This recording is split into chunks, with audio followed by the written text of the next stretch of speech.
wabarakatuh.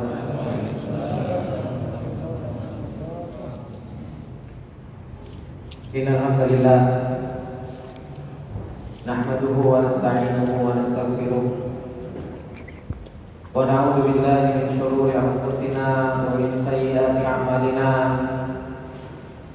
May yahdihillahu fala mudilla lahu wa may yudlil fala hadiya lahu. Asyhadu an la ilaha illallah wahdahu la syarika lah wa asyhadu anna Muhammadan abduhu wa rasuluh. Salawatullahi wa salamuhu alaihi wa ala alihi wa sahbihi wa man tabi'ahu bi ihsanin ila yaumiddin. Ya ayyuhalladzina amanu taqullaha haqqa tuqatih wa la tamutunna illa wa antum muslimun. Ya ayyuhalladzina amanu taqullaha wa qulu qawlan sadida yuslih lakum a'malakum wa yaghfir lakum dhunubakum wa may yuti'illaha wa rasulahu faqad faza fawzan 'azima. Amma ba'du, fa inna asdaqal hadithi kitabullah wa khairal hadi hadi Muhammadin sallallahu alaihi wasallam wa syarrul umuri muhdatsatuha fa inna kulla muhdatsatin bid'ah wa kullu bid'atin dhalalah wa kullu dhalalatin finnar. Allahumma la ilma lana illa ma 'allamtana innaka antal alimul hakim. Allahumma arzuqna ilman nafi'an wa rizqan thayyiban wa amalan mutaqabbala. Allahumma 'allimna ma yanfa'una wa zidna ilma.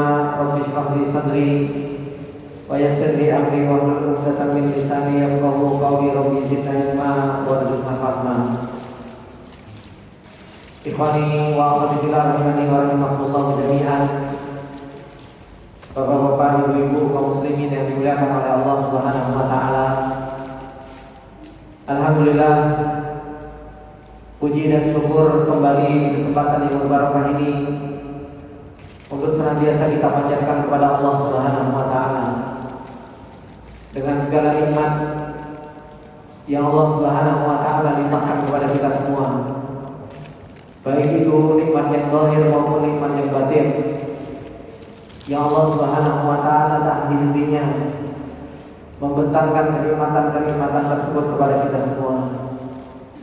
Dan termasuk di antara kenikmatan yang Allah Subhanahu wa taala berikan kepada kita di kesempatan yang berbarakah ini, ketika Allah Subhanahu wa taala memberikan pertolongannya kepada kita dan memberikan taufiknya kepada kita, serta kemudahan yang Allah Subhanahu wa taala mudahkan kepada kita semua untuk kita bisa duduk di majelis ilmu, untuk kita bisa saling menasehati satu dengan yang lainnya, untuk kita bisa saling tolong menolong di dalam perjalanan ilmu ini.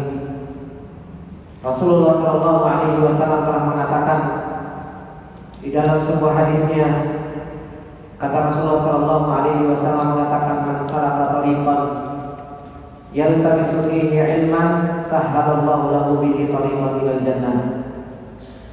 Rasulullah sallallahu alaihi wasallam mengingatkan kepada kita tentang keutamaan orang-orang yang mereka menuntut ilmu, orang-orang yang mereka duduk di majelis ilmu dan mencari ilmunya Allah Subhanahu wa taala.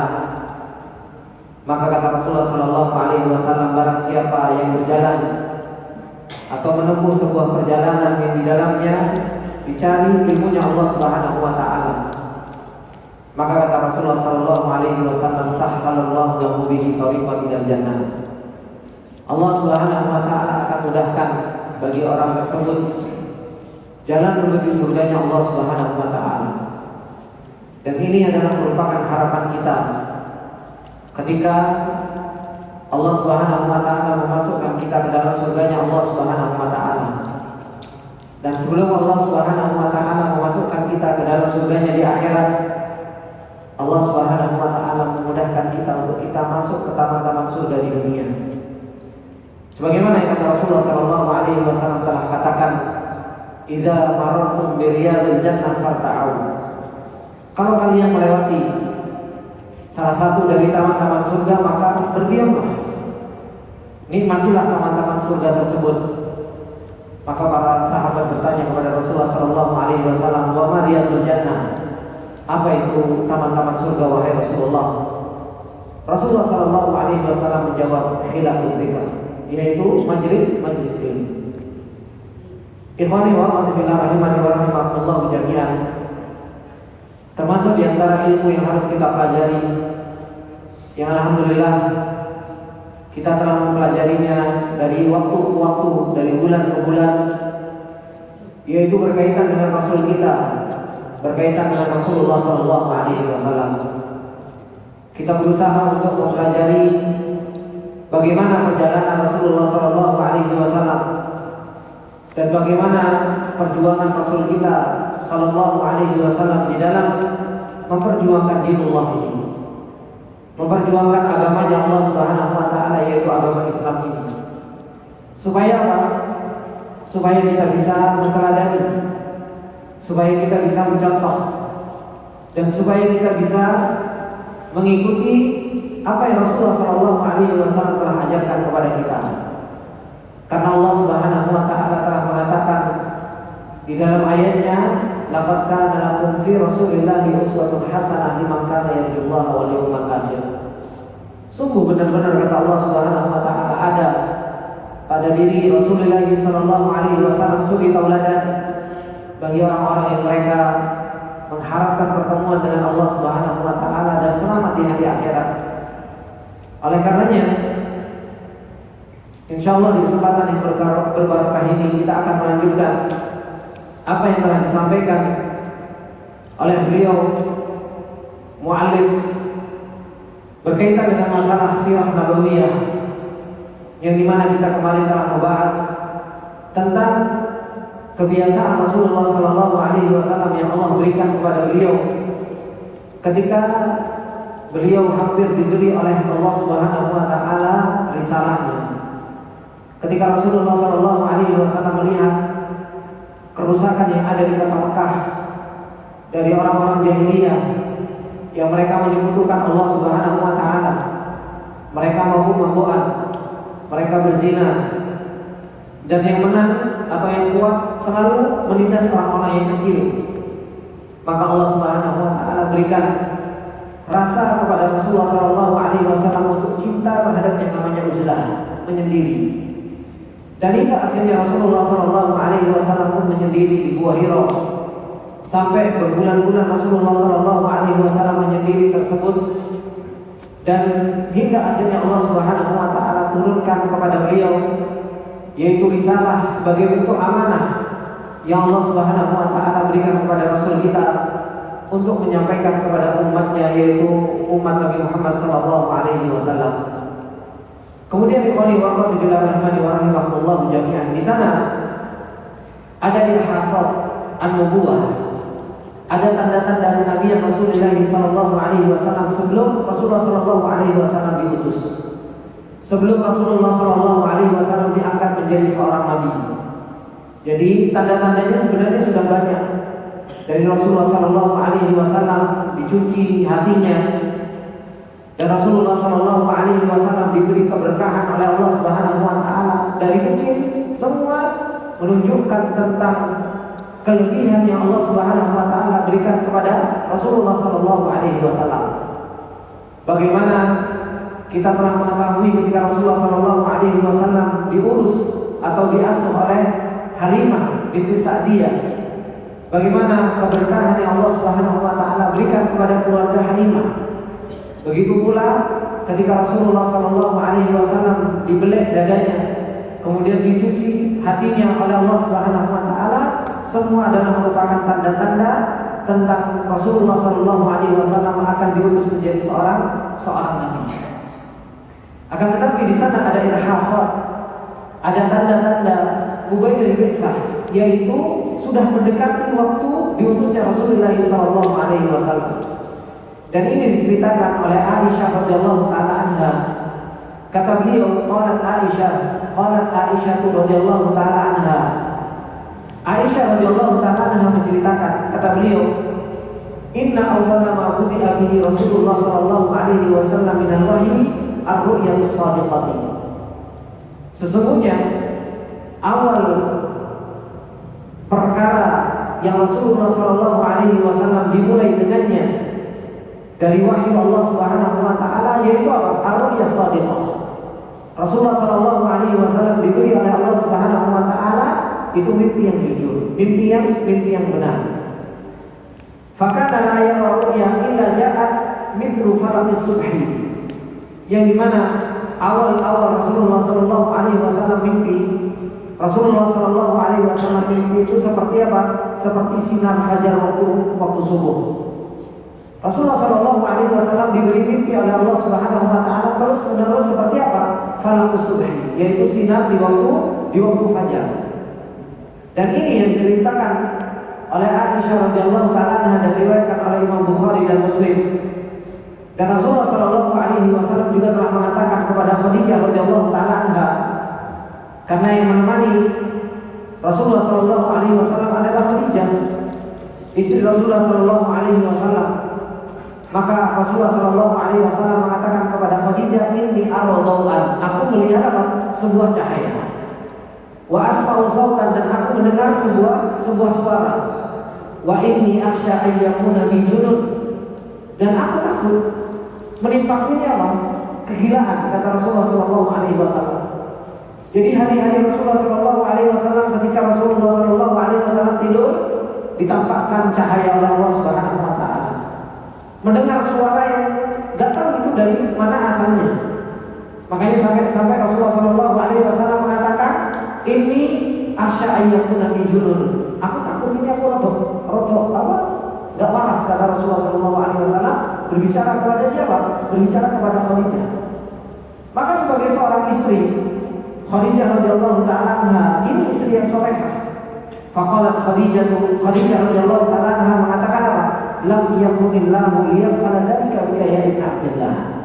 Allah itu enggak mungkin melakukan itu semua kepadamu, wahai hamba Allah Subhanahu wa taala, wahai anak hamba Allah Subhanahu wa taala. Kenapa? Sebagaimana nanti disebutkan di dalam hadis yang lain, Khadijah radhiyallahu taala anha kenal dengan Rasulullah sallallahu alaihi wasallam ini sebelum menjadi istrinya. Bahkan apa? Sebelum menjadi istrinya, Khadijah sudah kenal dengan Rasulullah, dengan baiknya, dengan sidiknya, dengan aminnya, dengan kejujurannya, dengan sering menolongnya. Makanya Khadijah radhiyallahu taala mengatakan kepada Rasulullah sallallahu alaihi wasallam, Allah Subhanahu wa taala itu enggak akan mencelakakanmu. Kamu itu orang baik. Namanya orang baik, maka apa? Ya dia akan mendapatkan kebaikan. Namanya orang jujur, maka apa? Ya dia akan jujur. Kan orang jujur dia akan beruntung, akan jujur. Orang baik dia juga akan apa? Dia akan mendapatkan kebaikan. Makanya kalau dulu orang Jawa gimana bilang? Titik. Gimana Pak? Dulu saya itu masih belajar Hono Coroko itu kan diajari seperti itu. Sing ketolo itu. Sampai lupa saya. Itu tapi apa? Tapi itu benar. Menunjukkan bahwasanya kalau kita berbuat baik, ya kita akan dibalas oleh Allah Subhanahu wa taala sebuah kebaikan. Tetapi ketika kita berbuat keburukan, kita akan mendapatkan keburukan tersebut. Dan ini yang dibaca oleh Khadijah radhiyallahu taala. Ketika Khadijah radhiyallahu taala melihat Rasulullah sallallahu alaihi wasallam ini adalah orang baik, tak mungkin Allah Subhanahu wa taala itu akan mencelakakan Rasulullah sallallahu alaihi wasallam. Oleh karena Rasulullah sallallahu alaihi wasallam ketika mendapatkan seperti itu, Khadijah diceritakan cuma atat Khadijah radhiyallahu taala anha Waraqah bin Naufal. Khadijah radhiyallahu taala anha datang kepada pamannya Waraqah bin Naufal, yaitu masih saudara dari Khadijah radhiyallahu taala anha. Fadzakarat dzalika lahu. Kemudian Khadijah menyebutkan tentang kejadian yang menimpa Rasulullah sallallahu alaihi wasallam. Waraqah bin Naufal ini dia adalah orang jahiliyah, tapi masuk Nasrani.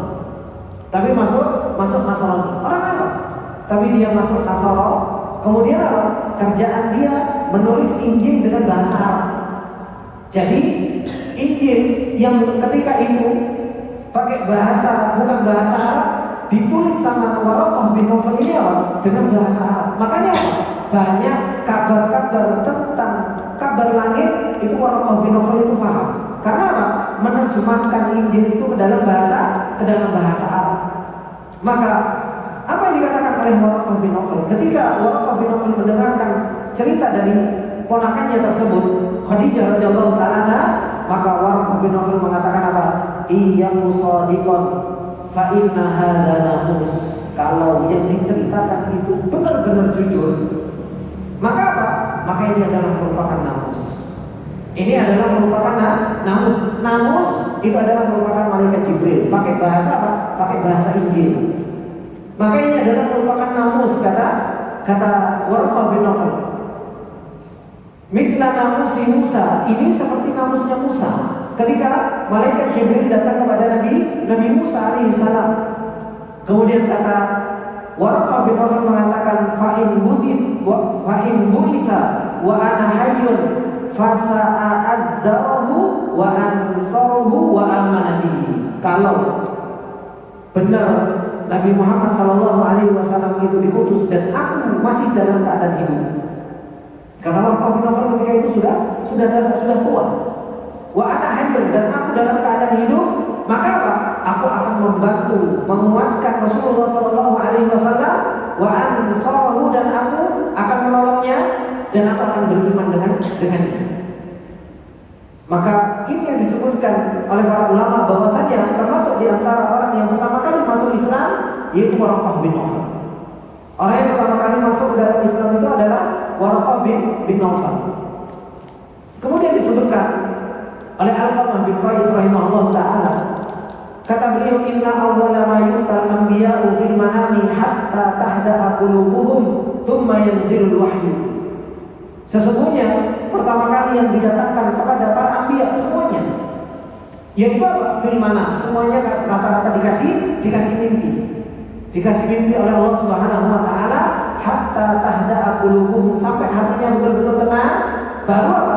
Tsumma yanzilul wahyu. Baru setelah itu turun yang namanya wahyu. Begitu pula disebutkan oleh Imam Baihaqi rahimahullah taala ketika beliau menceritakan tentang seberapa lama Rasulullah SAW ini mendapatkan mimpi. Imam Al-Baihaqi rahimahullah taala ketika menjelaskan tentang mimpi yang didapati oleh Rasulullah SAW ternyata bukan waktu yang sedikit. Kata Imam Baihaqi, inna muddata ru'ya kanat sittata ashhurin. Awal mimpi Rasulullah SAW itu di bulan apa? Di bulan Rabiul Awal. Sehingga waktu mimpinya Rasulullah SAW itu 6 bulan, sampai betul-betul diturunkan wahyu di bulan Ramadan. Rabiul Awal berarti Rabiul Tsani, Jumadil Ula, Jumadil Tsani, Rajab, Sa'ban, Ramadan. Ya kan? Rajab, Sa'ban, Ramadan berarti 6 bulan. Makanya mimpi yang diberikan oleh Allah Subhanahu wa taala kepada Rasulullah SAW sebelum diturunkan wahyu itu selama 6 bulan. Ba'da ikmali arba'ina sanah, setelah Rasulullah SAW sempurna 40 tahun. Jadi setelah Rasulullah SAW sempurna 40 tahun baru dikasih mimpi oleh Allah Subhanahu wa taala. Setelah 6 bulan dikasih mimpi, baru setelahnya apa? Wa wahyal yaqadha fi Ramadan, baru setelahnya dikasih wahyu dalam keadaan terbangun, dalam keadaan terjaga, itu di bulan Ramadan. Jadi Al-Quran pertama kali yang Allah Subhanahu wa taala turunkan kepada Rasulullah SAW itu di bulan Ramadan. Begitu pula dikatakan oleh Al-Mahdi hafizallahu taala, beliau mengatakan apa? Uhiya li Rasulullah sallallahu alaihi wasallam li awwali marratin fi yaumil itsnai al-hadi wal 20 min syahri Ramadan. Disebutkan oleh Imam Mahdi Rizqullah bahwasanya apa? Rasulullah sallallahu alaihi wasallam diberi wahyu pertama kali itu di hari Senin tanggal 21 Ramadan, dan ini terjadi khilaf di antara para ulama.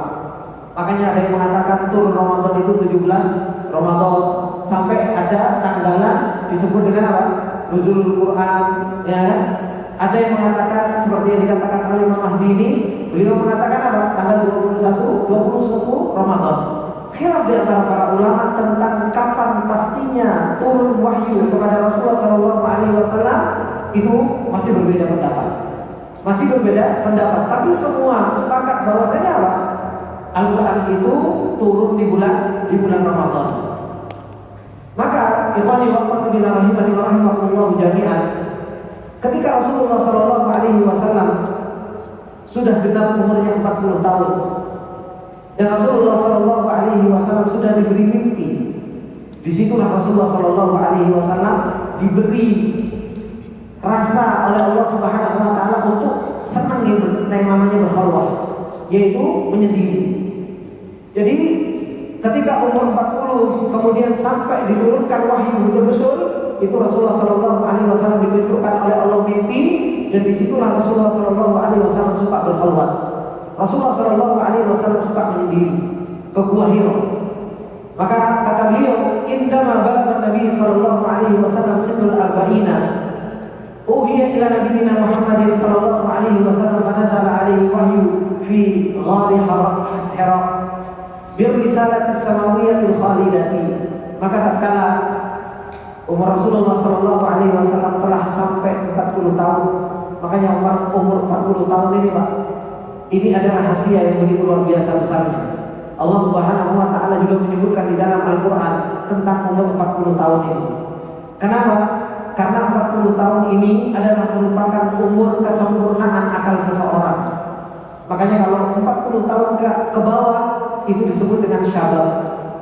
Masih disebut dengan syabab, masa muda. 40 tahun itu disebut dengan masa-masa muda. 40 tahun ke atas ini sudah kesempurnaan akal seseorang, dan di situ biasanya apa? Ditentukan arahnya itu kemana. Kalau seseorang 40 tahun kok dia belum menentukan arah hidupnya, ya, maka apa? Biasanya muridnya hidupnya sudah karuan. Makanya ada Allah Subhanahu Wa Taala menyebutkan di dalam Al-Quran umur 40 tahun. Rasulullah Shallallahu Alaihi Wasallam juga diutus umur 40 tahun. Ternyata apa? Umur 40 tahun ini ada rahasia yang begitu luar biasa di umur tersebut. Maka Rasulullah Shallallahu Alaihi Wasallam diberi wahyu oleh Allah Subhanahu Wa Taala di umur beliau yang 40 tahun. Ketika Rasulullah Shallallahu Alaihi Wasallam di Gua Hira, nama guanya itu Gua Hira, tapi nama gunungnya itu Jabal Nur. Jadi disebut dengan Jabal Nur, yaitu gunung cahaya. Kemudian gua yang ada di atas gunung tersebut disebut dengan Gua Hira. Dan di situ Rasulullah Shallallahu Alaihi Wasallam diberikan wahyu. Disebutkan oleh Abdullah bin Abbas radhiyallahu taala anhuma qala, beliau mengatakan unzila ala Nabi Shallallahu Alaihi Wasallam wa huwa ibnu arba'in wa kana bi Makkah 13 sanah wa bil Madinati ashran famata wa huwa ibnu 30. Abdullah bin Abbas beliau menceritakan tentang perjalanan Rasul, bahwasanya Rasulullah Shallallahu Alaihi Wasallam diutus oleh Allah umurnya 40 tahun, dan di Mekah berdakwah selama berapa tahun? 13 tahun. Kemudian ke Madinah 10 tahun, dan Rasulullah Shallallahu Alaihi Wasallam meninggal dalam keadaan umur beliau itu 63 tahun. Maka bagaimana cerita tentang Rasulullah Shallallahu Alaihi Wasallam pertama kali diberi wahyu oleh Allah Subhanahu Wa Taala? Aisyah radhiyallahu taala anha menceritakan, karena Aisyah ini beliau istri Rasulullah yang hafalannya kuat, termasuk di antara yang paling banyak meriwayatkan hadis. Kata Aisyah radhiyallahu taala anha, awwal ma budi abi Rasulullah sallallahu alaihi wasallam min al-wahyi ar-ru'ya shadiqah. Pertama kali yang dimana Rasulullah sallallahu alaihi wasallam dimulai dengannya dari yang namanya wahyu itu ru'ya shadiqah, kata Aisyah, yaitu diberi mimpi. Fi naumi, ketika Rasulullah sallallahu alaihi wasallam tidur. Wa kana la yara ru'ya illa ja'at mithlu falaqis subhi, dan ketika itu tidaklah dilihat oleh Rasulullah Shallallahu Alaihi Wasallam kecuali seperti apa? Seperti cahaya fajar. Tsumma hubbiba ilaihil khala, kemudian Rasulullah Shallallahu Alaihi Wasallam diberi rasa cinta untuk menyendiri, kata Aisyah radhiyallahu taala anha, untuk beribadah, untuk mengingat Allah, untuk bertafakur. Wa kana yakhlu bi qadi Hira fa yatahannatu fihi qabla an yanzi'a ila ahlihi. Maka Rasulullah Shallallahu Alaihi Wasallam berdiam diri di Gua Hira. Beliau beribadah di gua tersebut sebelum apa? Sebelum kembali kepada keluarganya. Jadi Rasulullah Shallallahu Alaihi Wasallam itu berangkat pagi, dikasih bekal sama Khadijah radhiyallahu taala anha. Rasulullah Shallallahu Alaihi Wasallam naik ke Gua Hira, kemudian berdiam diri di Gua Hira tersebut, beribadah kepada Allah Subhanahu Wa Taala dengan apa yang Allah Subhanahu Wa Taala berikan taufik, dari tafakkur, dari memikirkan. apa yang Allah Subhanahu wa taala telah ciptakan sebelum apa? Sebelum Rasulullah sallallahu alaihi wasallam kembali kepada keluarganya.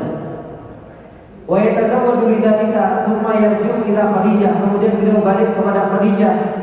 Fa yatazawwaju limithliha. Dan terus setiap hari seperti itu. Jadi Rasulullah sallallahu alaihi wasallam setiap hari naik ke Gua Hiro. Umur Rasulullah itu 40 tahun, Pak. Ketika itu. Oh, sekarang kadang umur 40 tahun sudah lemah. Ini kan menunjukkan tentang apa? Fisik Rasulullah sallallahu alaihi wasallam itu begitu luar biasa. Betul-betul apa? Punya kekuatan. Bagaimana enggak? Umur 53 tahun hijrah dari Mekah menuju ke kota Madinah. Itu 53 tahun. Kadang kita 53 tahun seluruh geger. Ya. Kadang sudah 53 tahun disaraf kecepit kan ini apa? Kurang sehat kan. Ini Rasulullah sallallahu alaihi wasallam beliau 40 tahun itu naik ke Gua Hiro. Kalau jenengan pernah umrah, Gua Hiro tinggi loh, lumayan. Perjalanan ke atas itu ya bisa sampai 1,5 jam, bisa sampai 2 jam. Kalau kita pelan-pelan naik ke Gua Hiro. Kemudian apa? Kata beliau, hatta ja'ahul haqqu fi ghari Hira, sampai datang kebenaran di Gua Hiro tersebut. Bagaimana ceritanya? Kata beliau, faja'ahul malak, maka datang kepada Rasulullah sallallahu alaihi wasallam malaikat Jibril. Faqala, maka malaikat Jibril mengatakan kepada Rasulullah, "Iqra." Bacalah. Dijawab sama Rasulullah sallallahu alaihi wasallam, "Mana biqari? Aku itu enggak bisa baca." Karena Rasulullah sallallahu alaihi wasallam itu memang ummi. Rasulullah sallallahu alaihi wasallam itu enggak bisa baca dan enggak bisa tulis. Makanya Rasulullah sallallahu alaihi wasallam ketika diperintahkan oleh malaikat Jibril, "Iqra." Rasulullah sallallahu alaihi wasallam jawab, "Ma'ana biqari." Saya tidak bisa baca. Maka apa yang terjadi? Fa'akhadani faghattani. Malaikat Jibril ngambil Rasul, kemudian apa? Dipeluk sama malaikat Jibril. Dipeluk Rasulullah sallallahu alaihi wasallam hatta balagha minni al-juhd, sampai betul-betul apa? Rasulullah sallallahu alaihi wasallam itu keberatan. Sampai peringatan berat Rasulullah sallallahu alaihi wasallam dipeluk sama malaikat Jibril tersebut. Tsumma arsalani, kemudian dilepas lagi. Kemudian dikatakan lagi, "Iqra." Rasulullah sallallahu alaihi wasallam tetap mengatakan, "Ma'ana biqari." Aku itu enggak bisa baca. Ya. Saya itu nggak bisa baca. Maka diulang lagi, fa'akhadani faghattani atsaniyah. Dipeluk lagi sama malaikat Jibril. Sampai hatta balagha minni al-juhd. Sampai Rasulullah sallallahu alaihi wasallam itu pengen melepas itu enggak kuat. Keringetan sampai, ya, sampai bersusah payah. Tsumma arsalani, kemudian dilepaskan lagi sama malaikat Jibril. Faqala iqra. Maka katakan iqra, baca. Fakultu ma'ana biqari. Rasulullah sallallahu alaihi wasallam mengatakan lagi, saya itu enggak bisa baca. Maka fa'akhadani faghattani tsalikah tsumma arsalani. Balik lagi dipeluk sama malaikat Jibril, kemudian apa? Kemudian dilepaskan lagi. Kemudian malaikat Jibril mengatakan, "Iqra bismi rabbikal ladzi khalaq. Khalaqal insana min 'alaq. Iqra wa rabbukal akram alladzi 'allama bil qalam 'allamal insana ma lam ya'lam." Maka ini yang Allah Subhanahu wa taala turunkan pertama kali, yaitu ayat yang berkaitan dengan masalah Iqra bismi rabbikal ladzi khalaq. Maka ketika Rasulullah sallallahu alaihi wasallam sudah mendengarkan ayat tersebut dan Rasulullah sallallahu alaihi wasallam merasa ketakutan, apa? Faraja'a biha Rasulullah sallallahu alaihi wasallam yarjifu fu'aduhu. Rasulullah sallallahu alaihi wasallam balik sambil hatinya itu gemetaran, Pak. Ketakutan Rasulullah sallallahu alaihi wasallam. Kemudian apa? Fadakhala ala Khadijah binti Khuwailid, masuk kepada istrinya dan mengatakan apa? Zammiluni, selimuti aku. Ketakutan Rasulullah sallallahu alaihi wasallam. Maka apa? Fazammalu, maka Khadijah radhiyallahu ta'ala anha menyelimuti Rasulullah sallallahu alaihi wasallam hatta dhahaba anhu raw, sampai apa? Sampai hilang rasa takut pada diri Rasulullah sallallahu alaihi wasallam. Dan ini yang Allah Subhanahu wa taala telah katakan di dalam ayatnya yang lain. Apa kata Allah Subhanahu wa taala? Inna sanulqi 'alaika qaulan tsaqila. Bahwasanya apa? Kami itu akan melemparkan kepada Muhammad ucapan yang berat. Al-Qur'an itu berat. Makanya anehnya malaikat Jibril kalau memberikan wahyu kepada Rasulullah Shallallahu Alaihi Wasallam, kadang Rasulullah Shallallahu Alaihi Wasallam itu sampai bercucuran keringat, Padahal mukanya Rasulullah Shallallahu Alaihi Wasallam itu seperti berat, dan itu diketahui oleh para sahabat. Jadi Rasulullah Shallallahu Alaihi Wasallam kalau menerima wahyu dari Allah Subhanahu Wa Taala itu berat. Bagaimana tidak, Pak? Ini kalamnya Allah Subhanahu Wa Taala. Sebagaimana disebutkan di dalam hadis yang lain, Allah Subhanahu Wa Taala kalau berbicara, kalau berfirman di atas langit itu, Pak. Allah kalau ngomong di atas langit, berbicara di atas langit, fasadiqa ahlus samawat. Maka apa? Penduduk langit itu semuanya pingsan. Kalau Allah Subhanahu Wa Taala berbicara, yang pertama kali bangun itu siapa? Malaikat Jibril. Kemudian malaikat Jibril mendengarkan firman Allah Subhanahu Wa Taala. Kemudian setelahnya apa? Ahlus samawat bangun bangkit dari pingsannya tersebut. Kemudian apa? Kemudian bertanya kepada Jibril, "Madza qala rabbuna ya Jibril?" Maka dijawab sama Jibril, "Qala al-haqq wa huwal aliyyul kabir." Perkataan Allah adalah perkataan yang benar, dan dialah Allah Subhanahu Wa Taala adalah zat yang maha tinggi dan yang maha besar. Makanya tidak heran kalau Allah Subhanahu Wa Taala menurunkan wahyu kepada Rasulullah Shallallahu Alaihi Wasallam, Rasulullah Shallallahu Alaihi Wasallam merasa berat. Oleh karenanya Allah Subhanahu Wa Taala memerintahkan kepada Rasulullah, "Ya ayyuhal muzammil qum al-laila illa qalila, nisfahu aw inqus minhu qalila, aw zid 'alaihi wa rattilil qur'ana tartila, inna sanulqi 'alaika qawlan tsaqila." Disuruh Rasulullah Shallallahu Alaihi Wasallam untuk minta tolong dengan apa? Dengan bangun malam.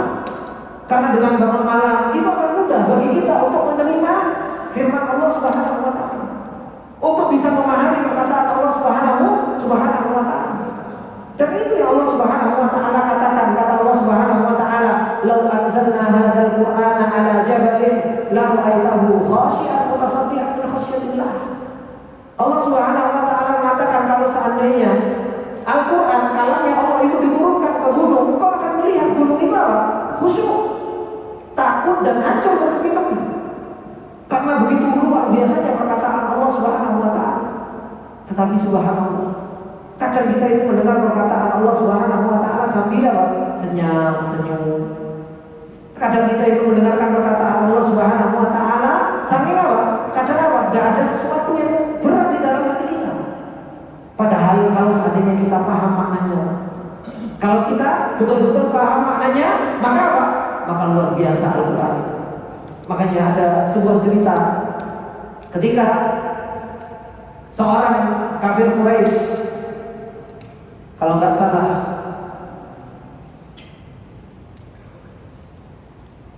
Utbah bin siapa itu? Ketika Rasulullah Shallallahu Alaihi Wasallam berada di Ka'bah, maka Utbah ini masuk kepada Rasulullah Shallallahu Alaihi Wasallam dan mengatakan kepada Rasulullah Shallallahu Alaihi Wasallam, mengatakan kepada teman-temannya, "Bentar, saya tak temui Rasulullah Shallallahu Alaihi Wasallam, tak rayu Rasulullah Shallallahu Alaihi Wasallam supaya berhenti berdakwah." Maka apa? Dia datang kepada Rasulullah Shallallahu Alaihi Wasallam dan mengatakan, "Wahai Muhammad, sesungguhnya kau adalah anak dari saudara kita, dan engkau dengan apa yang kau dakwahkan ingin kau memecah belah kita semuanya. Gimana kalau kita bikin sebuah kesepakatan? Kamu dengar gak? Apa kata Rasulullah SAW? Katakan." Maka Rasulullah SAW mendengar.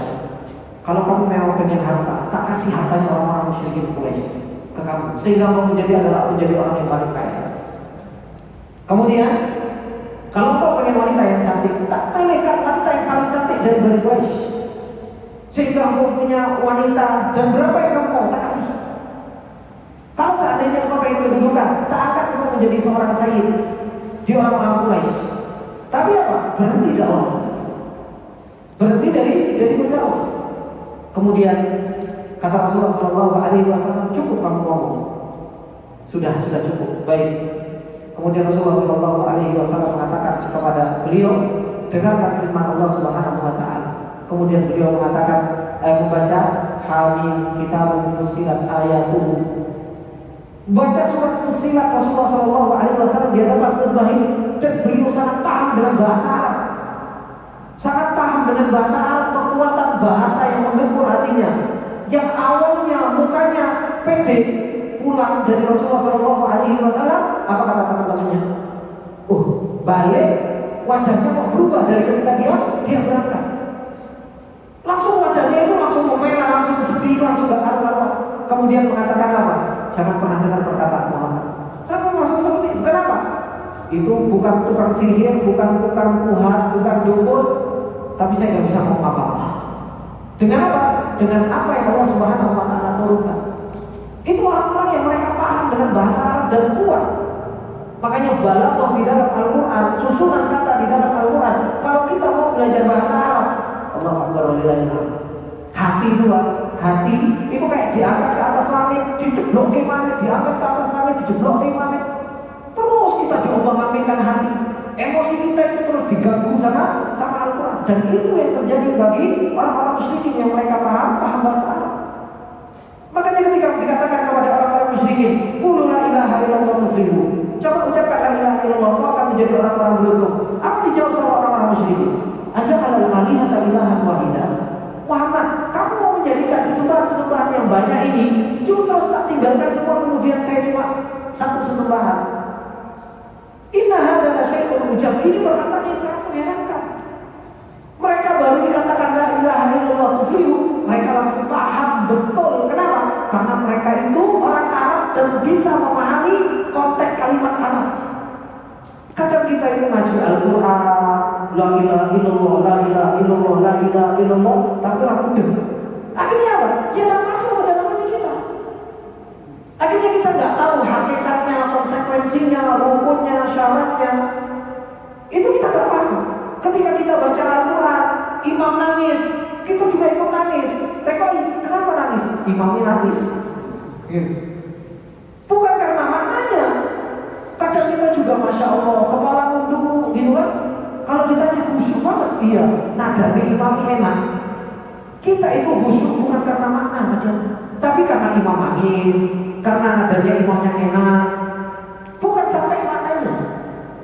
Makanya orang-orang musyrikin ketika Rasulullah SAW membaca wan najmi idza hawa ma dhalla sahibukum wa ma ghawa wa ma yantiqu 'anil hawa in huwa illa wahyun yuha. Rasulullah salat di samping Ka'bah baca surat itu. Bagaimana orang-orang ketika Rasulullah sujud? Orang-orang kafir musyrikin itu sujud. Ngelok Pak, ikut. Gitu. Karena mereka paham dengan bahasa Arab. Sampai salah seorang di antara mereka yang sombong, mereka enggak mau sujud, tapi apa? Ngambil tanah didekek ditekuk dahinya. Saking apa? Saking bingungnya dengan apa? Dengan kekuatan bahasa Arab itu. Makanya sebuah kerugian yang sangat merugi ketika kita hidup di dunia ini sepisah sekali, kemudian kita nggak bisa memahami perkataan Allah. Itu meruginya luar biasa Pak. Terkadang kita bisa bahasa Inggris, bahasa Jepang, bahasa Jerman, bahasa Cina, bahasa ini dan lain sebagainya. Kita hebat di dalam bahasa-bahasa tersebut. Bahkan apa? Maaf Pak, kita itu berani bayar. Ya enggak? Les bahasa Inggris larang, les bahasa Jepang mahal, bahasa Korea mahal. Giliran belajar bahasa Arab gratis, tis. Orang masih mendaftar. Tidak ada yang daftar. Padahal ini adalah merupakan bahasa Al-Quran, bahasa Allah yang Allah Subhanahu wa Ta'ala pengen pahamkan kepada kita. Begini loh kehidupan. Maka dari sini qadillah rahimani wa rahimakumullah. Makanya Rasulullah SAW ketika mendapatkan wahyu Iqra, ma'ana biqari, Rasulullah ketakutan. Kemudian Rasulullah SAW balik kepada Khadijah. Kemudian setelahnya Rasulullah SAW mengatakan zammiluni, selimuti aku. Makanya Allah Subhanahu wa Ta'ala di dalam riwayat yang lain, Allah Subhanahu wa Ta'ala turunkan apa? Ya ayyuhal muzammil. Di dalam ayat yang lain, ya ayyuhal mudaththir, qum fa'anzir. Wahai orang-orang yang berselimut, qum, bangunlah, fa'anzir, dan berilah peringatan. Wa rabbaka fakabbir, maka Rabbmu besarkanlah. Wa thiyabaka fatahhir, maka sucikanlah baju-bajumu dari yang namanya kesyirikan. Maka ini yang terjadi pada Rasulullah SAW. Maka ketika Rasulullah SAW sudah hilang rasa takutnya di dalam dirinya, faqala li Khadijah, maka Rasulullah SAW menceritakan kejadian tersebut kepada Khadijah. Kemudian wa akhbarahal khabar, diceritakan semuanya kepada Khadijah radhiyallahu ta'ala anha. Laqad khasyitu ala nafsi, aku sungguh takut kepada diriku sendiri. Ini sebenarnya ada apa pada pada diriku, kata Rasulullah SAW. Maka ketika itu Khadijah mengatakan apa? Kalla wallah ma yukhzi Allahu abadan. Allah itu gak akan pernah menghinakanmu wahai Muhammad selama-lamanya. Kenapa? Kata Khadijah mengatakan kepada Rasulullah, innaka latasilur rahim. Kau adalah orang yang paling semangat di dalam menyambung silaturahmi. Wa tahmilul kalam. Dan engkau adalah orang yang apa? Yang berinfak kepada orang yang dhaif. Engkau ngasih kepada orang yang miskin, anak yatim. Kemudian wa taqsimul ma'dum. Dan engkau memberikan kepada manusia yang mereka enggak punya, engkau kasih. Engkau kasih. Wa taqrid dhaif, dan engkau memuliakan tamu. Wa tu'inu ala nawaibil haq. Dan engkau selalu membantu kepada orang-orang yang merasa yang mereka mendapatkan apa? Kesulitan. Kemudian hingga akhirnya fattalaqat bihi Khadijah hatta atat bihi Warqah bin Nawfal bin Asad bin Abdul Uzza ibnu Ammi Khadijah. Hingga akhirnya Khadijah bawa Rasulullah SAW kepada Warqah bin Nawfal, anak dari paman Rasulullah SAW. Kemudian kata beliau menceritakan wa kana ra'an tanassara fil jahiliyah. Warqah bin Nawfal ini adalah orang yang masuk Nasrani ketika di jahiliyah. Wa kana yaktubul kitab al-arabi, dan beliau menulis kitab Arabi, fa yaktubul Injil bil Arabiyah, dan Warqah ini apa? Menulis Injil dengan bahasa Arab. Sehingga apa? Wa kana syaikhun kabira, dan beliau ini adalah seorang yang tua, qad amiyah, dan sudah buta, Warqah bin Nawfal. Maka Khadijah mengatakan kepada Warqah bin Nawfal, ya ibna ammi, isma' min ibni akhika, wahai anak saudara, wahai anak pamanku, dengarkanlah dari apa? Anak saudaramu. Maka qala lahu Warqah. Maka Warqah mengatakan kepada Rasulullah setelah Rasulullah SAW menceritakan semua, mengatakan, ya ibna akhi ma tara. Fa akhbarahu Rasulullah SAW bi khabarin ma ra'a, fa qala lahu Warqah, hadzal namus. Warqah akhirnya mengatakan apa? Ini namus. Ini adalah merupakan malaikat Jibril alladzi nazzalallahu ala Musa, yang Allah Subhanahu wa taala turunkan kepada Nabi Musa. Ya laitani fiha jad'an, laitani akuna hayya. Kalau seandainya aku masih punya kekuatan, kata Warqah bin Nawfal, aku akan, kalau seandainya aku hidup, in yukhrijuka qaumuka, ketika kaummu itu telah mengeluarkan. Maka Rasulullah SAW ketika mendengar apa yang dikatakan oleh Warqah bin Nawfal, Rasulullah SAW bertanya, au mukhrijiyahu, apakah mereka mau mengeluarkanku, mengusirku dari kota Mekah ini? Maka Warqah bin Nawfal mengatakan, qala na'am, iya.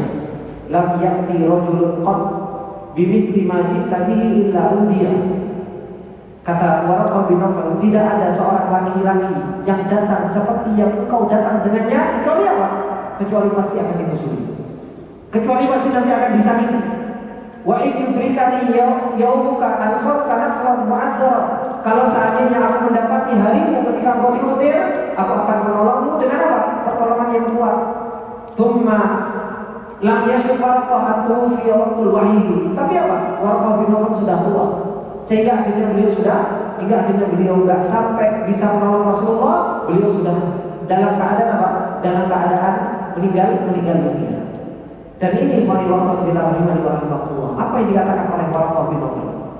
Perkataan Warqah bin Nawfal ketika beliau mengatakan yang terakhir, beliau mengatakan apa? Lam ya'ti rajulun qad, gak akan datang seorang laki-laki yang engkau datang dengannya yang seperti ini, kecuali apa? Kecuali pasti akan dimusuhi. Kecuali pasti akan apa? Kecuali seseorang itu akan dihinakan. Kenapa? Karena yang dibawa sama Rasulullah SAW ini risalah yang menahan hawa nafsu manusia. Risalah yang menahan apa? Keinginan manusia. Pasti apa? Pasti orang itu gak suka. Makanya kalau ada seorang ustaz, seorang pembawa ilmu, kok pengennya semua orang ridho kepadanya, ini sesuatu yang mustahil. Sesuatu yang mustahil. Kenapa? Seorang ustaz itu membawa risalahnya Rasulullah SAW, itu harus apa? Harus benerin nafsunya orang. Nafsunya orang itu harus dibenerin. Bukan malah apa? Ustaznya kalau hawa nafsu di jamaahnya. Ya. Kalau ustaznya mengikuti hawa nafsu jamaahnya minta ini, oh ya, gak apa-apa. Makanya kadang ada jamaah yang dia enak tengok sama ustaz itu, kenapa? Kabeh oleh. Kalau tanya sama ustaz itu, dikit-dikit nggak boleh, dikit-dikit nggak boleh, dikit-dikit nggak boleh. Tapi kalau sama ustaz itu enak, semuanya boleh. Ya. Makanya diceritakan tentang Rasul ini benar-benar hawa nafsu orang. Hawa nafsu yang selalu memerintahkan amaratul bisu dibenerin. Hawa nafsu yang selalu mengajak kepada keburukan dibenerin oleh Rasulullah. Makanya apa? Tidaklah datang seseorang seperti datangnya Rasul membawa risalah tersebut kecuali apa? Kecuali akan banyak musuhnya, kecuali nanti akan dihinakan, kecuali nanti akan dimusuhi. Sudah jamin. Baik. Insya Allah sampai sini dulu pertemuan kita. Dan insya Allah kita akan lanjutkan di kesempatan yang datang masih berkaitan dengan masalah awal Rasulullah Shallallahu Alaihi Wasallam diberikan wahyu oleh Allah Subhanahu Wa Taala hingga akhirnya nanti Rasulullah Shallallahu Alaihi Wasallam terputus wahyu. Bagaimana sedihnya Rasulullah Shallallahu Alaihi Wasallam.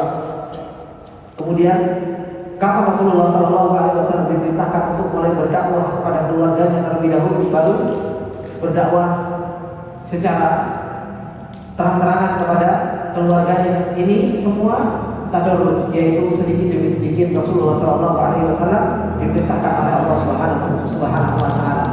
Ini wa'alaikumsalam sedikit yang bisa kita ambil dari sejarah diutusnya Rasulullah SAW. Semoga yang sedikit ini bermanfaat bagi kita semua. Apabila ada benar yang datangnya semata-mata dari Allah, apabila ada saran yang datangnya dari saya pribadi, subhanallah wa bihamdika, asyhadu an la ilaha illa anta, astaghfiruka wa atubu ilaik. Assalamualaikum warahmatullahi wabarakatuh.